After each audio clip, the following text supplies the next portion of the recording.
और आखिरकार GST rates पर सहमति बन गई है। जीएसटी काउंसिल में आपसे थोड़ी देर पहले आपने वित्त मंत्री अरुण जेटली को सुना और जिसके तहत 0, 5, 12, 18, 28% स्लैब्स को मंजूरी दी गई है, जिसमें 12 और 18% स्टैंडर्ड रेट्स होंगे।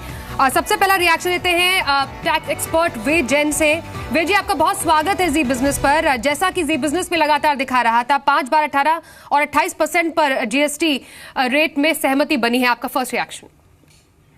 नहीं, मेरा कहना यह है कि अगर 5, 12, 18, 28 पे अगर सहमति बनी है तो बहुत अच्छी बात है। अगर सेस नहीं आता है और टैक्स 26 से 28 कर दिया तो बहुत अच्छी बात है, और 6 से 5 एसेंशियल आइटम पे कर दिया, ये भी काफी अच्छी बात है। सर, सेस लगना ठीक नहीं था क्योंकि वो जीएसटी का स्वरूप खराब हो रहा था उससे।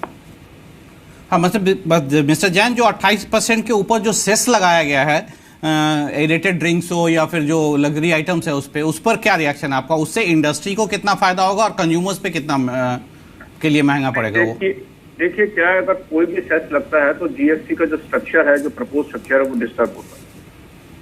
तो अगर उसके ऊपर कोई जो सेस लगाने की बात हो रही है, सेस नहीं लगना चाहिए। जैसे 26 से 28 किया, उसमें सब्सिडी करना चाहिए।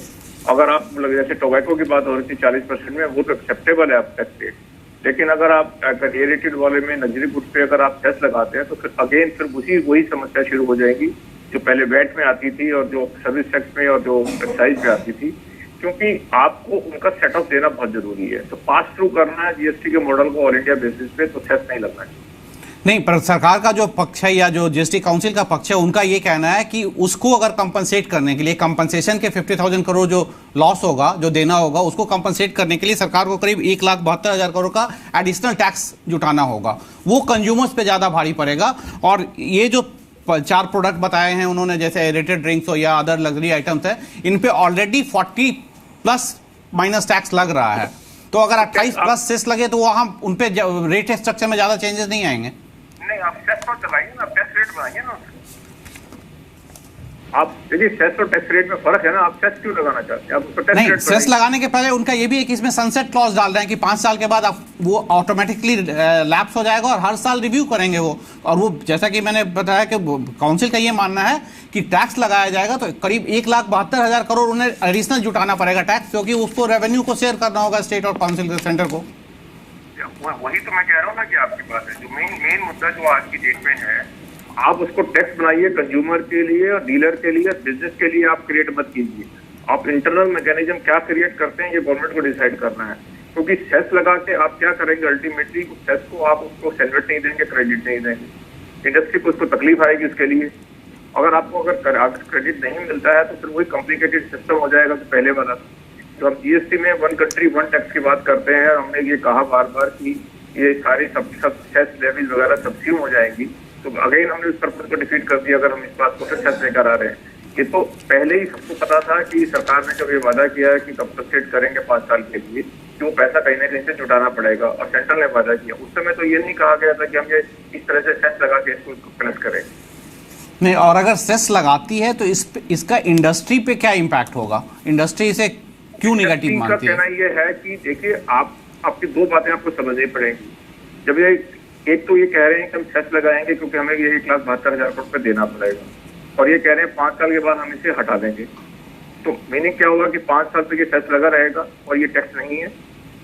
अब आपने सेस लगाया और आपने क्रेडिट नहीं दिया तो इंडस्ट्री को उसके नाम का जो हम मल्टीपल टैक्सेशन कहते थे, कैस्केडिंग इफेक्ट करते थे, वो तो आपने एज इट इज रख दिया उसके। आप जो मेन मुद्दा जो आप अगर आज की डेट में जो जीएसटी की जो हम बातें करते हैं, 1 कंट्री 1 टैक्स, और जिसमें पास थ्रू होगा पूरा और जिसमें टैक्स न्यूट्रलिटी होगी सारी की सारी, वो जो मेन मकसद है वो इसमें डिफीट हो जाता है। और क्योंकि रेट में तो इंडस्ट्री को फर्क नहीं पड़ता, कंज्यूमर को तो 26% टैक्स दे और 14% आपके सेस से फर्क नहीं पड़ता, लेकिन इंडस्ट्री के लिए कॉम्प्लिकेट करता है सिस्टम, और ये मॉडल खराब होता है जीएसटी। बिल्कुल, पर अब ये फैसला हो चुका है ऑलरेडी और सरकार ये कह रही है कि हर साल इसे रिव्यू किया जाएगा और अल्टीमेटली 5 साल का सनसेट क्लॉज लगा दिया गया है। इस पे आम सहमति बन गई है।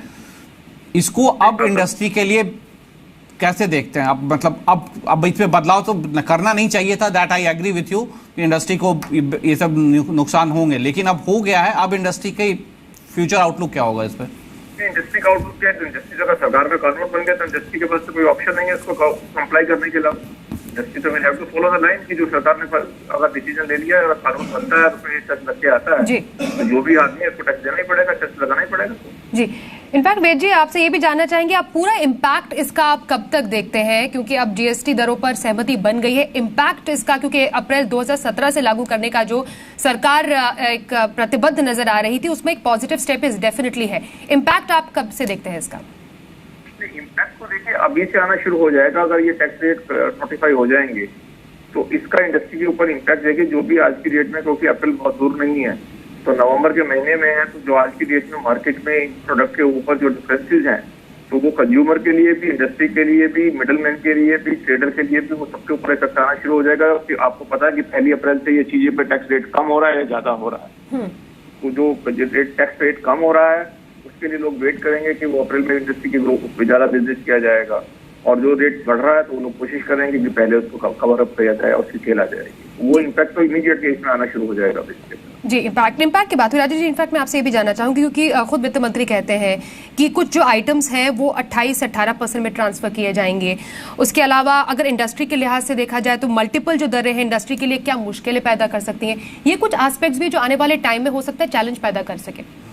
तो देखिए जो उनका मेनली ये कहना है कि अभी एक्साइज और वैट जो मिलाकर करीब 30 से 31% लगता है, इन सभी आइटम्स को वो घटा के 28% पे ला रहे हैं, तो फिर भी कंज्यूमर्स को 2 से 3% का फायदा ही है। तो अब ये 2 से 3% क्या कंपनियां कंज्यूमर्स को पास ऑन करेंगी या जीएसटी के इंप्लीमेंटेशन में उनका खर्चा बढ़ेगा, ये क्या होगा, ये आगे देने। जी राजेश जी आपसे बात कंटिन्यू करें उससे पहले हम आपको सुनाते हैं कि जीएसटी काउंसिल की बैठक के बाद खुद वित्त मंत्री अरुण जेटली ने क्या कुछ कहा है। The second category was decided as the 5% item. Now the draft proposal had said 6%. Finally we converged and this was a consensus. These are all decisions by a complete consensus that we decided that it will be a 5% duty, and these will be items of mass consumption which are used particularly by common people. तो 0 से 28% ये पूरा slab है, 28 being higher, 0 एकदम शुरुआती। और Rajesh ji CPI में शामिल 53% प्रोडक्ट्स पर 0% टैक्स लगाया गया है। इस पर सबसे पहले अरुण जेटली जी को सुन लेते हैं। And I'm glad to inform you that we've been able to finalize the rate structure today. And the rate structure will be the following. That there will be a zero tax rate in which several items which approximately constitute 50% of the consumer price index basket would be included. We don't call it the exempted items, we'll call it the zero rated items. And it was decided that food grain used by common people would be in this category.